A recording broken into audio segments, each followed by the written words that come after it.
राष्ट्रीय पिछड़ा वर्ग मोर्चा के द्वारा आज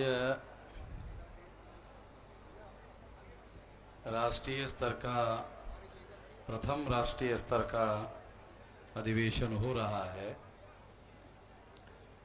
और प्रथम राष्ट्रीय अधिवेशन होने के बावजूद भी बड़े पैमाने पर आज ये अधिवेशन हो रहा है। तो मैं तमाम पिछड़े वर्ग के लोग जो देश भर से यहाँ आए हैं उन सभी लोगों को इस काम को, बड़े काम को अंजाम देने के लिए एक राष्ट्रीय पिछड़े वर्ग मोर्चा का राष्ट्रीय अधिवेशन लेने के लिए आप लोगों ने अपना शक्ति प्रदर्शन किया। इसके लिए हृदय से आप लोगों को धन्यवाद ज्ञापन करता हूँ।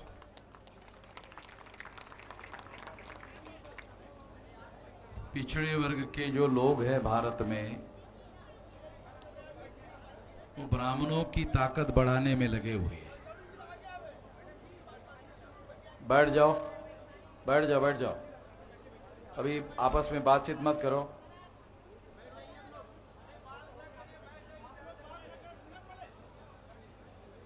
जो जिस स्थिति में है बैठ जाए, क्योंकि कोई परिवर्तन जिसके लिए हम लोग यहाँ आए हैं वो सुविधाओं से नहीं होता।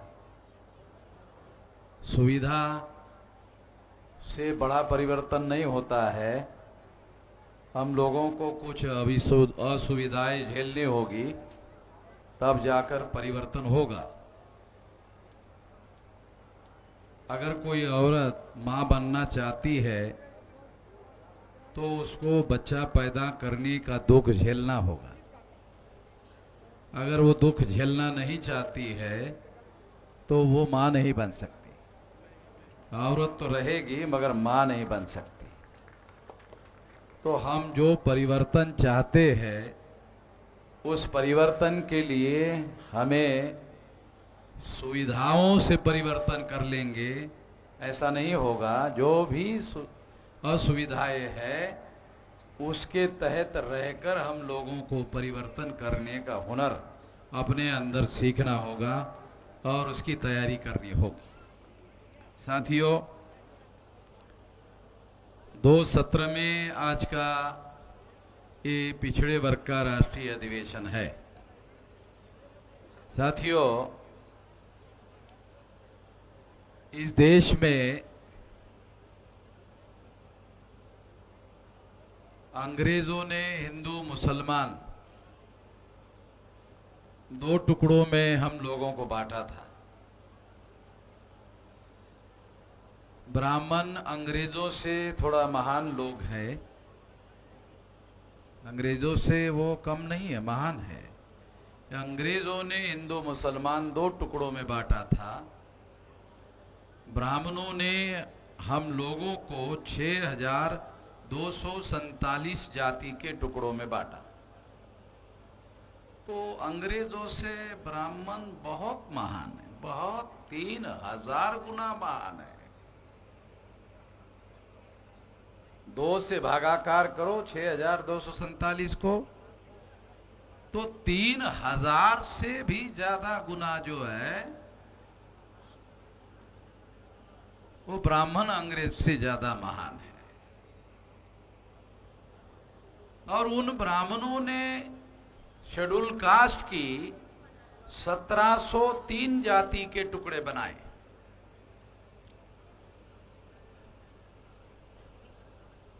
बहुत सारे जो पढ़े लिखे लोग यहाँ हैं उनको पता नहीं होगा कि शेड्यूल कास्ट के 1703 टुकड़े हैं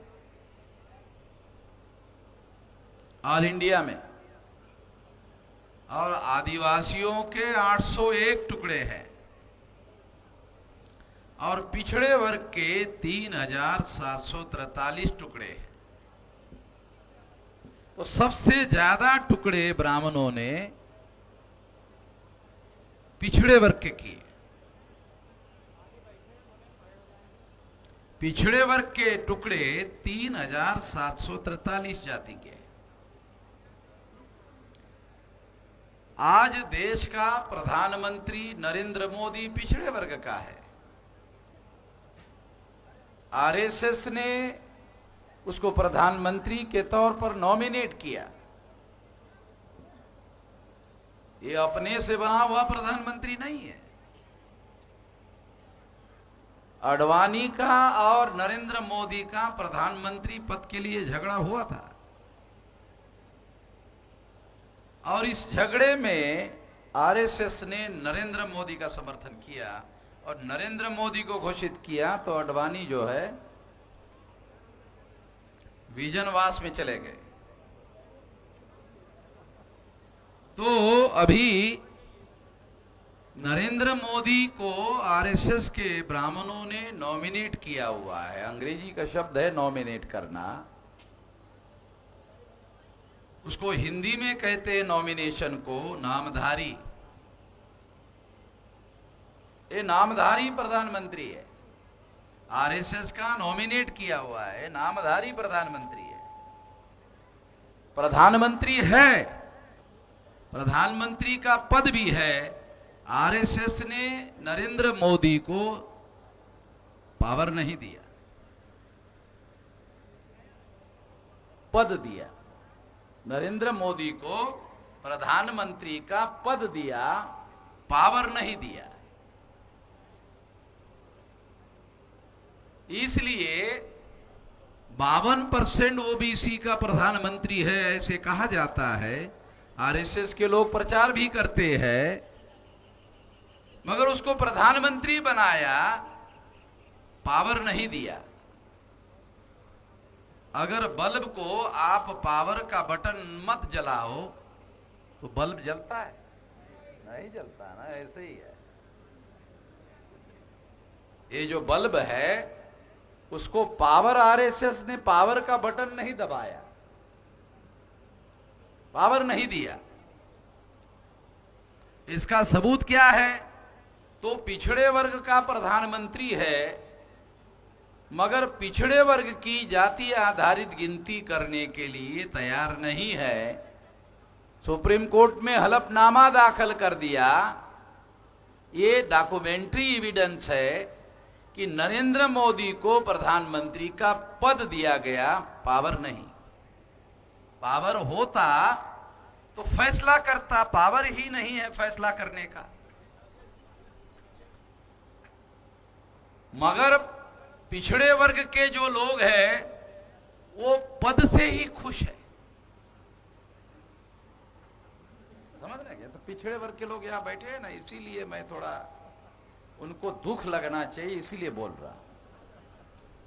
उनको खुशी वाली बात नहीं बोल रहा हूं, उनको थोड़ा दुख लगना चाहिए कि जो पिछड़े वर्ग के लोग हैं वो पद से ही खुश है। पावर मिले या ना मिले, साला हमारा आदमी प्रधानमंत्री बन गया। इसके पहले देवेगौड़ा भी बन गया था, कर्नाटक का, वो भी पिछड़े वर्ग का था। मगर उसको ज्यादा देर चलने नहीं दिया, क्योंकि वो पिछड़े वर्ग के समर्थन में गिनती करने के बारे में ऑर्डर कर रहा था। उसको ज्यादा देर रहने नहीं दिया, उसको हटा दिया। नरेंद्र मोदी के 2024 तक 10 साल पूरे हो जाएंगे तो आरएसएस ने उसको तीसरी बार भी प्रधानमंत्री के लिए नॉमिनेट किया। ये उसी के नेतृत्व में लड़ेंगे। क्यों? क्योंकि नरेंद्र मोदी पिछड़े वर्ग की लड़ाई नहीं लड़ रहा है। पिछड़े वर्ग का है, पिछड़े वर्ग की लड़ाई नहीं लड़ रहा है। तो आरएसएस को लगता है हाँ ये सुटेबल आदमी है, ये सुटेबल आदमी है, ये सुटेबल पिछड़ा है, ये हमारी व्यवस्था में सूट हो रहा है, हमारे व्यवस्था में अव्यवस्था पैदा नहीं कर रहा है, ये सुटेबल है।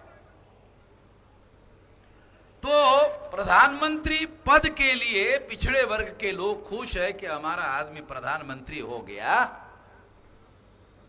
तो इसलिए साथियों मैं आपको बताना चाहता हूं कि पिछड़े वर्ग के लोगों को इससे संतुष्ट नहीं होना चाहिए। और पिछड़े वर्ग के लोगों की यदि वास्तविक गिनती किया जाए तो ये 60-65% लोग हैं। कैसे? 1931 के सेंसस के अनुसार मंडल कमीशन ने आंकड़ा निकाला था तो 52% निकल रहा था 31 का। 31 के बाद 14 अगस्त 47 को पाकिस्तान बना, तो पाकिस्तान हिस्सा हो गया। मान लो 20% लोग पाकिस्तान चले गए, तो भारत में रह गए 80% लोग।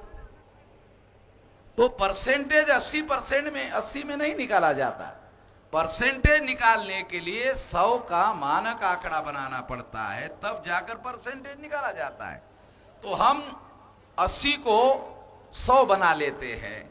अगर मान लो 80 को खींच ले तो 80 100 हो जाएगा। तो 80 में 52 है तो वो 52 भी खींचा जाएगा। समझ में आ रहा है? अगर 20% में अगर 52 10% ऊपर खींचा गया तो 62 हो गया ना 62, 52 का 62। तो इस हिसाब से आजाद भारत में कुछ संख्या भी बढ़ गई है। उस हिसाब से ये 65-66% है पिछड़े वर्ग के लोग। तो ये पिछड़े वर्ग में हम लोगों को जानना समझना बहुत जरूरी है, क्योंकि पहले तो हमें जानकारी होना चाहिए कि जिस समाज को हम लोग जागृत करना चाहते हैं, जिसको संगठित करना चाहते हैं और संगठित शक्ति निर्माण करके फिर संगठित शक्ति का विवेकपूर्ण तरीके से उपयोग करके बदलाव करना चाहते हैं, तो हमारे पास हमारे ही लोगों की जानकारी होना बहुत जरूरी है। हमें हमारे लोगों की ही सही जानकारी नहीं होती है। तो इसलिए मैं आप लोगों को बताना चाहता हूं कि ये जो पिछड़े वर्ग के लोगों की संख्या है उसमें नॉमेडिक ट्राइब के लोग हैं। अब ट्राइब तो ट्राइब में शामिल होना चाहिए, मगर पिछड़े वर्ग में नॉमिडिक ट्राइब के लोग शामिल है। निचले पायदान में, सबसे निचले पायदान में नॉमिडिक ट्राइब के लोग संख्या में शामिल है। फिर उसके ऊपर मोस्ट बैकवर्ड क्लासेस के लोग हैं, फिर उसके ऊपर बैकवर्ड क्लासेस के लोग हैं,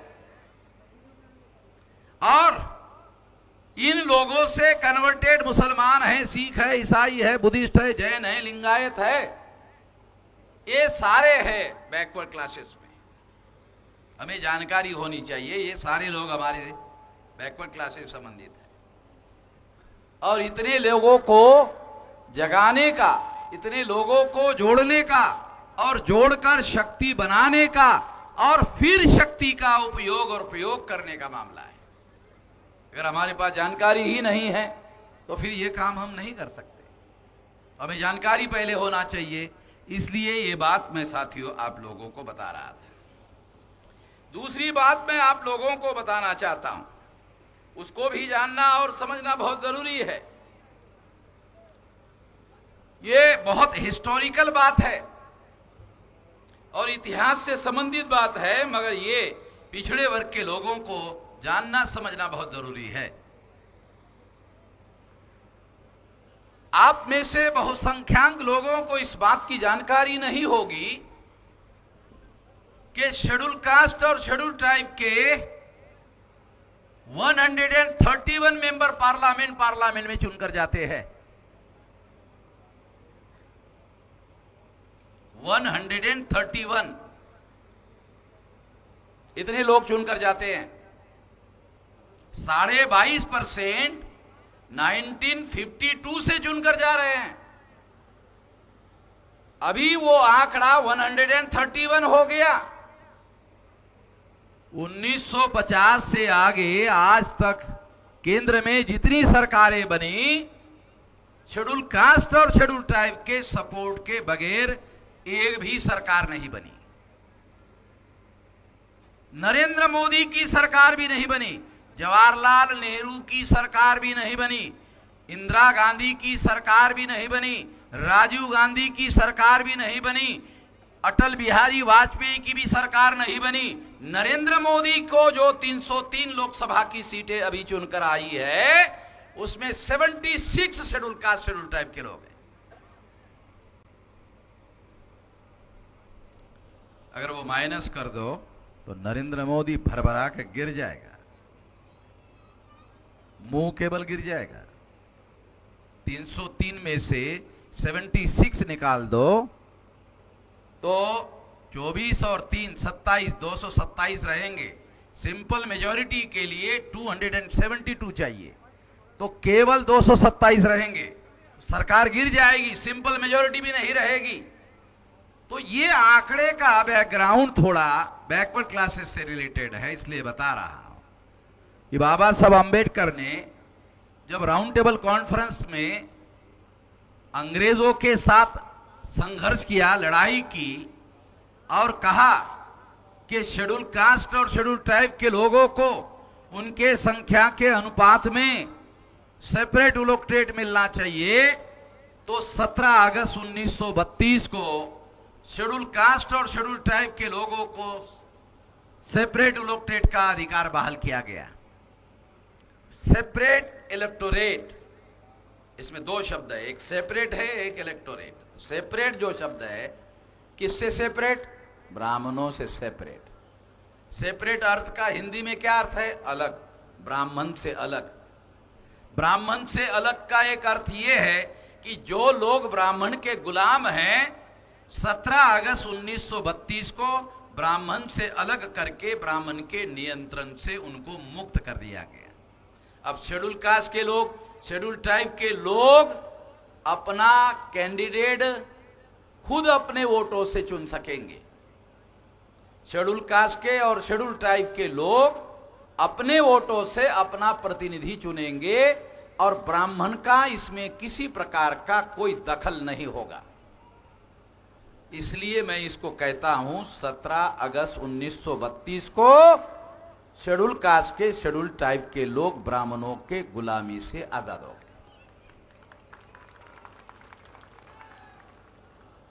गांधी जी को 15 अगस्त 47 को आजादी मिली।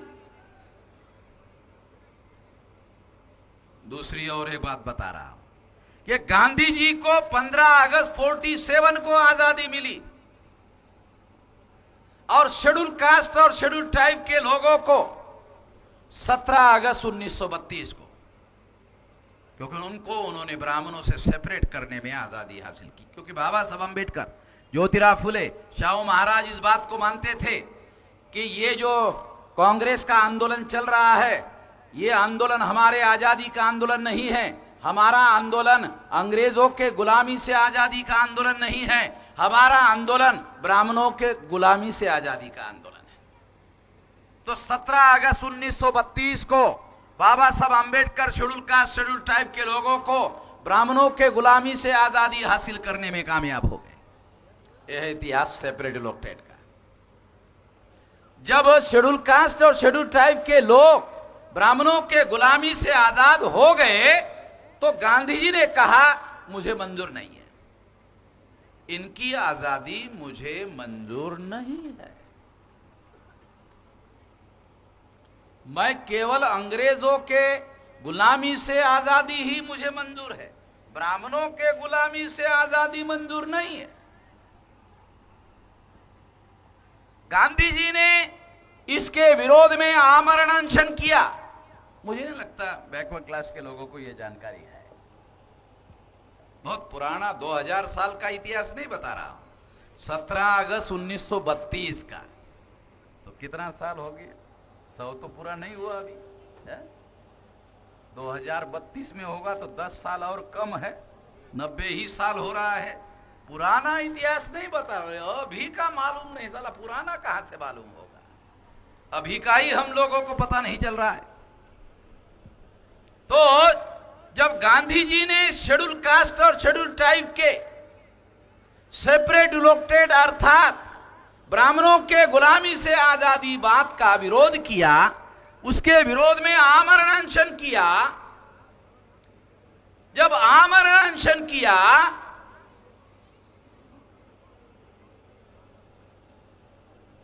तो गांधी जी ने हमारे लोगों पर सेपरेट इलेक्टोरेट छोड़ने का, यानी अपनी आजादी छोड़ने का जबरदस्ती किया। और जबरदस्ती करने के बाद 24 सितंबर 1932 को, आज है ना, हाँ भाई चौधरी साहब, 24 सितंबर आज है ना, थोड़ा याद दिला रहा हूं आप लोग। 24 सितंबर 1932 को गांधी जी और बाबा साहब आम्बेडकर के बीच में पूना पैक्ट हुआ और गांधी जी ने जबरदस्ती हमारे लोगों को जॉइंट इलेक्टोरेट दिया। जॉइंट इलेक्टोरेट का क्या मतलब है? नहीं, शेड्यूल कास्ट का कैंडिडेट चुनाव लड़ेगा, शेड्यूल ट्राइब का कैंडिडेट अपने चुनाव क्षेत्र में चुनाव लड़ेगा, मगर ब्राह्मणों को एससी और एसटी का कैंडिडेट चुनने का अधिकार होगा। सेपरेट इलेक्टोरेट में क्या था? शेड्यूल कास्ट के वोटर और शेड्यूल कास्ट का ही कैंडिडेट। शेड्यूल कास्ट के लोगों को शेड्यूल कास्ट का कैंडिडेट चुनने का अधिकार होगा। तो इसका परिणाम क्या होता? जो सबसे ज्यादा ताकतवर और शक्तिशाली शेड्यूल कास्ट का आदमी होता वही चुनकर जाता। शेड्यूल ट्राइब का जो आदमी सबसे ज्यादा शक्तिशाली, सबसे ज्यादा ताकतवर होता वही चुनकर जाता। और वो शक्तिशाली एससी एसटी का आदमी चुनकर जाता, गांधी की एक नहीं सुनता, जैसे बाबा साहब आम्बेडकर नहीं सुनते थे, एक नहीं सुनता गांधी की। ठीक है, तो गांधी ने कहा इससे तो जो चुनकर जाएगा साला सुनेगा ही नहीं मेरा। मानने का तो दूसरी बात है, ये सुनेगा ही नहीं। तो फिर कैसे होगा हमारा राज, ब्राह्मण लोगों का राज कैसे होगा देश में?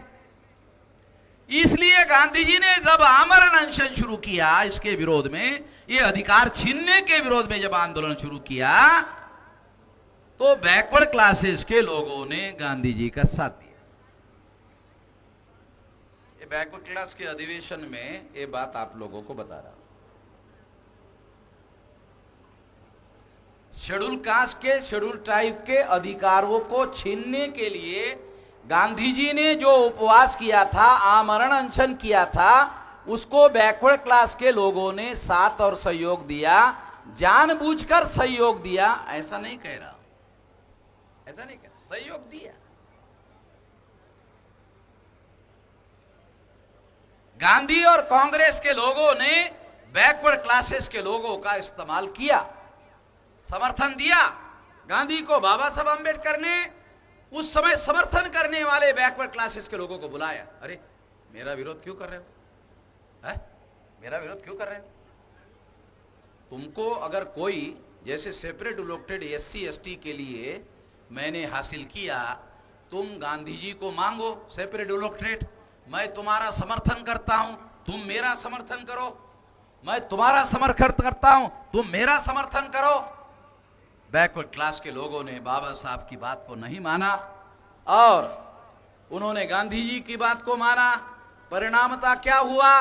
131 मेंबर पार्लियामेंट शेड्यूल कास्ट के और शेड्यूल ट्राइब के चुनकर जाते हैं, और जो कमी बहुमत बनाने के लिए दिल्ली में सरकार, सेंट्रल में सरकार बनाने के लिए जब कोई कमी पड़ती है, तो शेड्यूल कास्ट शेड्यूल ट्राइब के जॉइंट इलेक्टोरेट से दलाल और भड़वे लोग चुनकर जाते हैं। उनका समर्थन लेकर दिल्ली में ब्राह्मण अपनी सरकार बनाते हैं।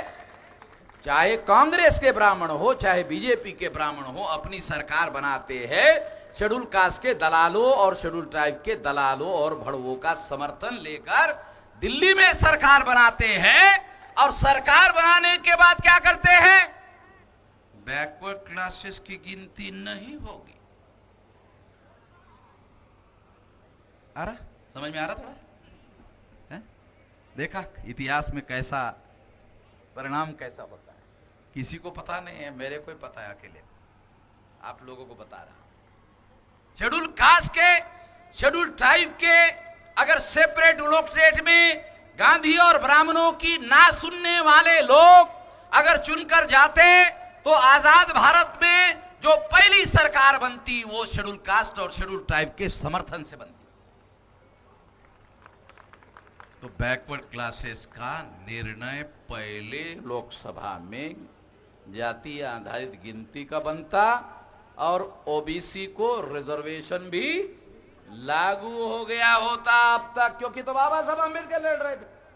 और ये 131 22% मेंबर पार्लियामेंट की ताकत तो बाबा साहब अम्बेडकर के नियंत्रण में होती, जो बैकवर्ड क्लासेस के लोगों को अधिकार दिलाने के लिए संविधान में प्रयासरत थे। अगर उनके नियंत्रण में 131 मेंबर पार्लियामेंट होते तो उनके सपोर्ट के बगैर दिल्ली में कोई सरकार नहीं बनती। यदि नहीं बनती और हमारे ही सपोर्ट से बनती तो बैकवर्ड क्लासेस का फैसला तो पहले ही लोकसभा के चुनाव में हो गया होता, जाति आधारित गिनती भी हो गई होती और बैकवर्ड क्लासेस के रिजर्वेशन का 92 में मंडल कमीशन का जो जजमेंट आया वो पहले ही हो गया होता, पहले लोकसभा में हो गया होता।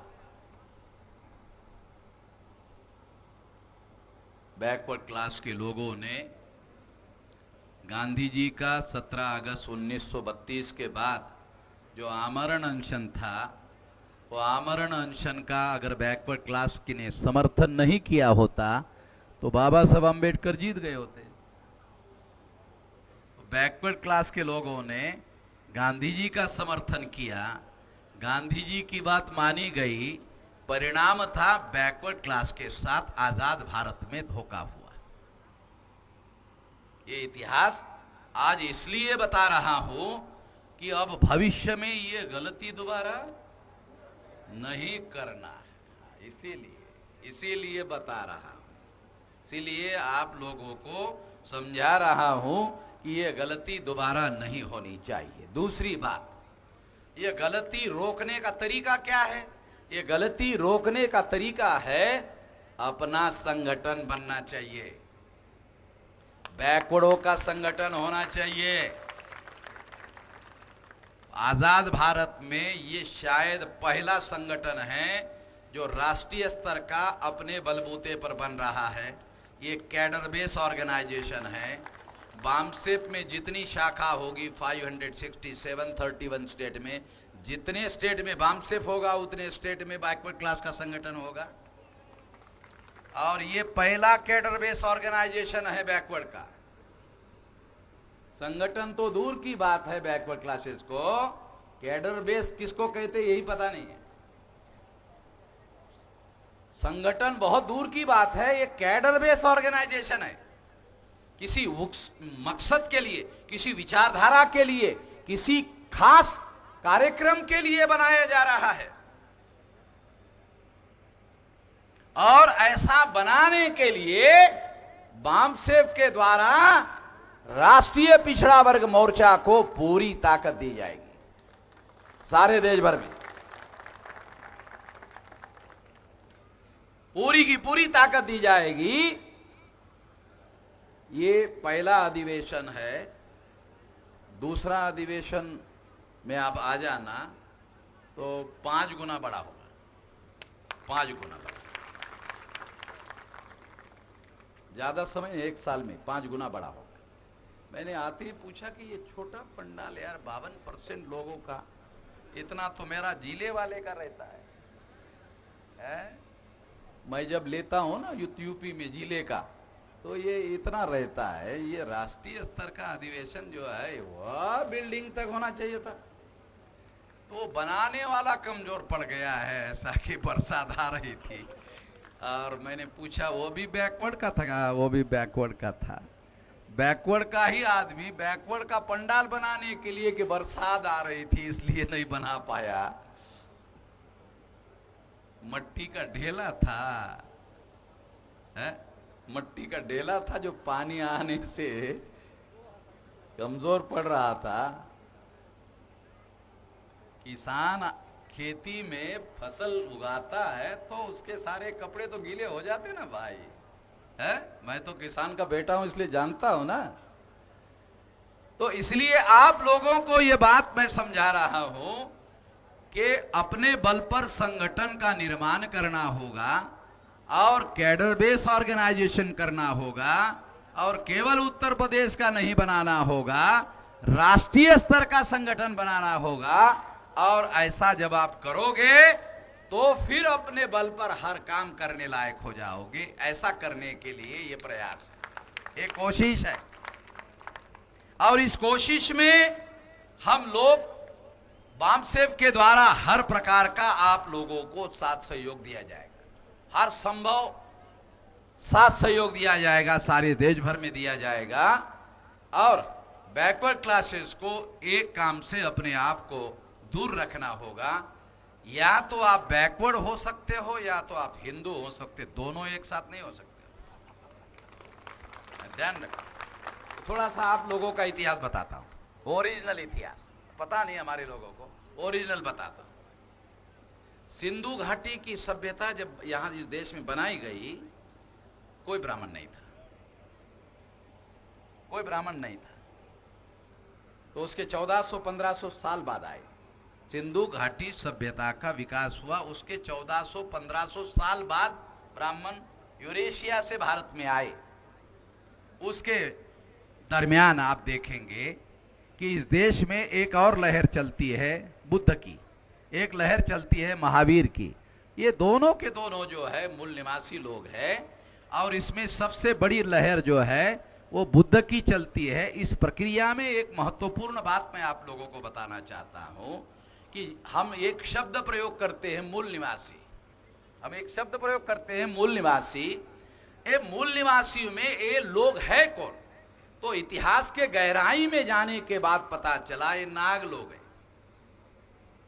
इस देश के जो मूल निवासी लोग हैं ये नाग लोग हैं। ये जो यूपी में जो यादव है उसके जाति का नाम है अहीर, है ना? है? अहीर। तो अही शब्द का अर्थ होता है नाग। किसी को पूछ, पंडित को पूछ लेना, पंडित जी अही शब्द का क्या अर्थ होता है? कहा कि नहीं बताता। दुश्मन का कैसे बताएगा?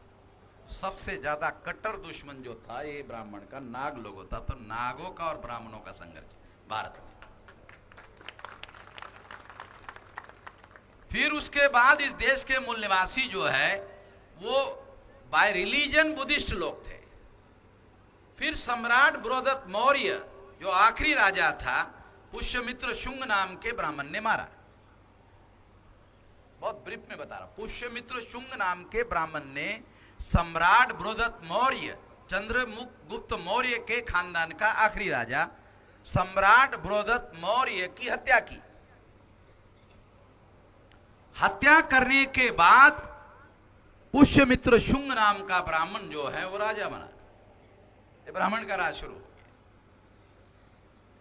तो इस तरह से उसके बाद में रामायण लिखी गई, उसके बाद में महाभारत लिखा गया, उसके बाद में पुराण लिखे गए। थोड़ा इतिहास बहुत ब्रीफ में बता रहा हूं। और ब्राह्मणों को मेरी चुनौती है, जो मैं कह रहा हूं उसे गलत साबित कर दे। उसके बाद रामायण लिखी गई, उसके बाद महाभारत लिखा गया। ब्राह्मण कहते हैं रामायण कब लिखा? कई तारीख लिखा हुआ नहीं है लिखा? तो क्या कहते, कब लिखा? क्या कहते? बहुत प्राचीन प्राचीन प्राचीन प्राचीन। पूछो कितना प्राचीन है? बहुत प्राचीन। अरे मगर कितना? बुद्ध के पहले का। फिर चुप हो जाता। तो रामायण महाभारत बुद्ध के पहले नहीं है। ये महाभारत रामायण में ही सबूत है। दशरथ जातक जो है उसमें राम है। बुद्ध अपने प्रवचन में दशरथ जातक का उल्लेख करते हैं। उसमें जो राम है वो बोधिसत्व राम है। जब पुष्यमित्र शुंग के द्वारा सम्राट बृहदत्त मौर्य की हत्या की गई, उसके बाद दशरथ जातक का राम चुराकर रामायण लिखा। ब्राह्मणों ने रामायण दशरथ जातक की चोरी करके लिखा। ऐलान ये कह रहा है, रिकॉर्ड हो रहा है क्या? हो रहा ना, रिकॉर्ड में बोल रहा हूं। नहीं तो कुछ लोग क्या बोलते, नहीं नहीं मैंने ऐसा बोला ही नहीं, मेरे बोलने का ये अर्थ नहीं, मेरे बोलने का यही अर्थ है और कोई दूसरा अर्थ नहीं। मैं अपनी बात जो बोल रहा हूं वो पीछे नहीं ले रहा हूं, यही बात है जो मैं कह रहा हूं। ब्राह्मणों ने पुष्यमित्र शुंग के द्वारा सम्राट बृहदत्त मौर्य की हत्या करने के बाद रामायण लिखा। दशरथ जातक के अंदर के राम की चोरी करके रामायण लिखा। जब हमने सोशल मीडिया में लिखा तो द्विवेदी नाम का ब्राह्मण आ गया सोशल मीडिया मेरे पास, कहने लगा कि मेसराम जी चलो दशरथ जातक से ही हमने चुराया, चलो ठीक है मान लिया आपकी बात, अब तो मानो राम को। द्विवेदी ब्राह्मण मुझे बोल रहा है चलो दशरथ जातक से ही हमने राम को चुराया, आपकी बात मान लेते हैं, तो अब तो राम को मानो। हमने जवाब दिया द्विवेदी ब्राह्मण को, जब ओरिजिनल हमारे पास है साले डुप्लीकेट को क्यों माने? तेरे डुप्लीकेट को क्यों माने जब ओरिजिनल हमारे पास है?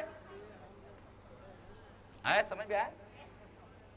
तो ये उसके बाद रामायण लिखा गया और महाभारत 31 जातक कथाओं की चोरी पर लिखा गया है।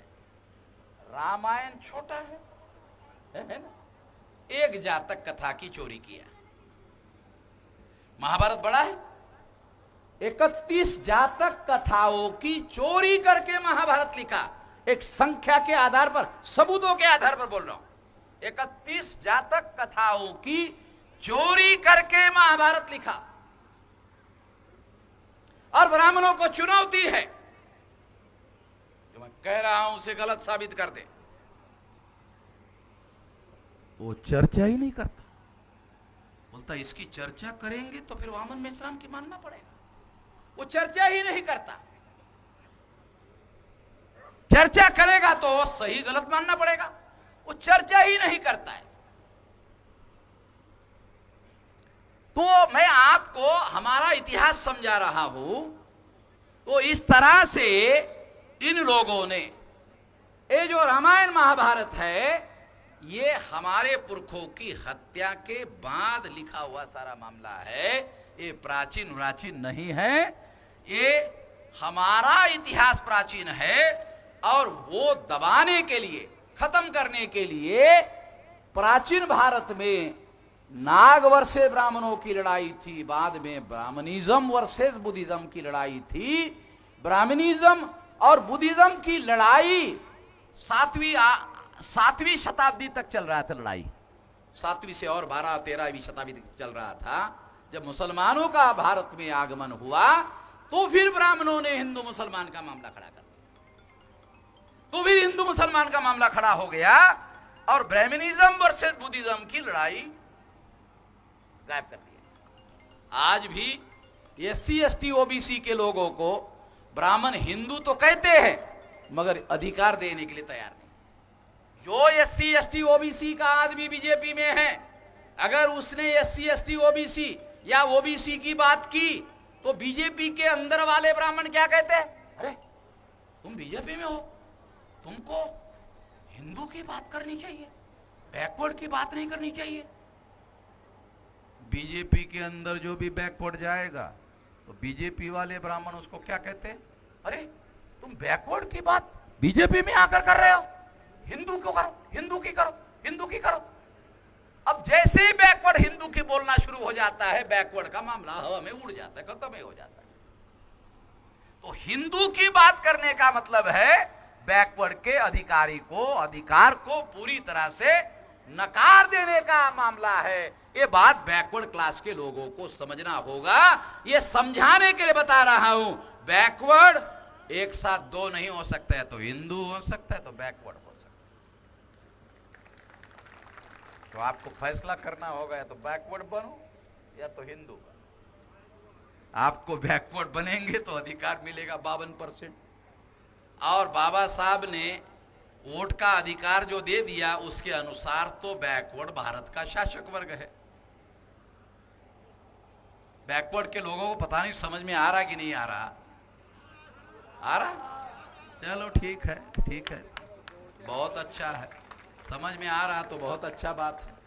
थोड़ा जो नहीं समझ में आ रहा वो हम बताएंगे, मगर 52% की जरूरत नहीं है। अरे 51 से ही तुम शासक वर्ग बन सकते हो। 52 की जरूरत नहीं है, 51 से ही बन सकते हो। 52 से तो बनेंगे बनेंगे, मगर 52 वाले ब्राह्मणों के पार्टी की सरकार बनाते हैं, अपनी सरकार बनाते नहीं है। ये समस्या है, और इस समस्या ने बैकवर्ड क्लास की समस्या पैदा की। जो ब्राह्मणों की सरकार बैकवर्ड बनाएंगे, वो सरकार बैकवर्डों की गिनती करने के लिए तैयार नहीं है। देखो नरेंद्र मोदी बैकवर्ड का आदमी प्रधानमंत्री बन गया, कितना महान है, कितना महान है। उदाहरण देता हूं, बोलता जंगलों में चित्ते खत्म हो गए, विदे अफ्रीका से लाया। बोलते जंगल में चित्ते खत्म हो गए, जंगली जानवर खत्म हो गए, उसकी गिनती किया। नरेंद्र मोदी देखो कितना महान है। जंगल में जो चित्ते थे बोलते 0 हो गए। बैकवर्ड 52 है, साली गिनती नहीं कर रहा है, जंगल के जानवर की गिनती कर रहा है, बोलते 0 हो गया। इतना महान आदमी है। जंगल के जानवर, हिंसक जानवरों की गिनती किया और 0 हो गया, तो साउथ अफ्रीका से वहां से चित्ते लाया, जंगल में छोड़ा, भी फोटो भी निकाला, अखबार में छपवाया, टीवी पर दिखाया। बैकवर्ड की गिनती के बारे में बोल ही नहीं रहा है। जब बैकवर्ड हिंदू बनता है तो अपने अधिकार भूल जाता है, और बैकवर्ड जब बैकवर्ड बनता है तो मंडल कमीशन लागू करवाता है। बैकवर्ड जब बैकवर्ड बना तो मंडल लागू हो गया। उसके बाद में बैकवर्ड के अभी 7% IAS IPS अधिकारी हो गए, 2% थे। तो बैकवर्ड बनेगा तो अधिकार मिलेगा। बैकवर्ड के आधार पर हर 21 साल के व्यक्ति को वोट का अधिकार हो गया। ये बाबा साहब आंबेडकर ने 26 जनवरी 1950 को लागू कर दिया। इसके आधार पर बैकवर्ड क्लास भारत का शासक वर्ग है। मगर कोई आदमी आपके घर में आकर ये नहीं कहेगा, ब्राह्मण भारत का आपके घर में आकर ये नहीं कहेगा, बैकवर्ड जी आप ही भारत का शासक वर्ग हो, ये लो, परोस कर आपको नहीं देगा। आपको इसके लिए संघर्ष करना होगा, और संघर्ष करने के लिए संगठन चाहिए, और संगठन बनाने के लिए जागरण चाहिए, जागरण के लिए विचारधारा चाहिए। इतना सारा मामला होगा तो होगा ना, अन्यथा नहीं हो सकता। इस तरीके से अगर आप काम करोगे तो ये निश्चित रूप से काम होगा। और इसलिए साथियों, इस बात को ध्यान में रखते हुए भारत के भविष्य का निर्माण 52% लोगों के जागृति पर निर्भर है। अगर भारत को दोबारा ब्राह्मणों का गुलाम बनाना है या भारत को आजाद करना है, ये 52% लोगों के, बैकवर्ड क्लासेस के लोगों के जागृति पर निर्भर है। इतना बड़ा मामला है। अगर 52% लोग जागृत नहीं हुए, भारत ब्राह्मणों का दोबारा गुलाम हो जाएगा, और जागृत हो गए, भारत आजाद हो जाएगा। और इस देश में हम सब लोगों को, तमाम लोगों को आजादी मिलेगी। ये आजादी की जंग है, ये केवल चपरासी की नौकरी या बाबू की नौकरी हासिल करने का मामला नहीं है। ये आजादी की जंग है। ये आजादी की जंग लड़ने के लिए ये बड़ा संगठन बनाया जा रहा है। ये बनाने के लिए आप आने वाले समय में ताकत लगाओ, शक्ति लगाओ,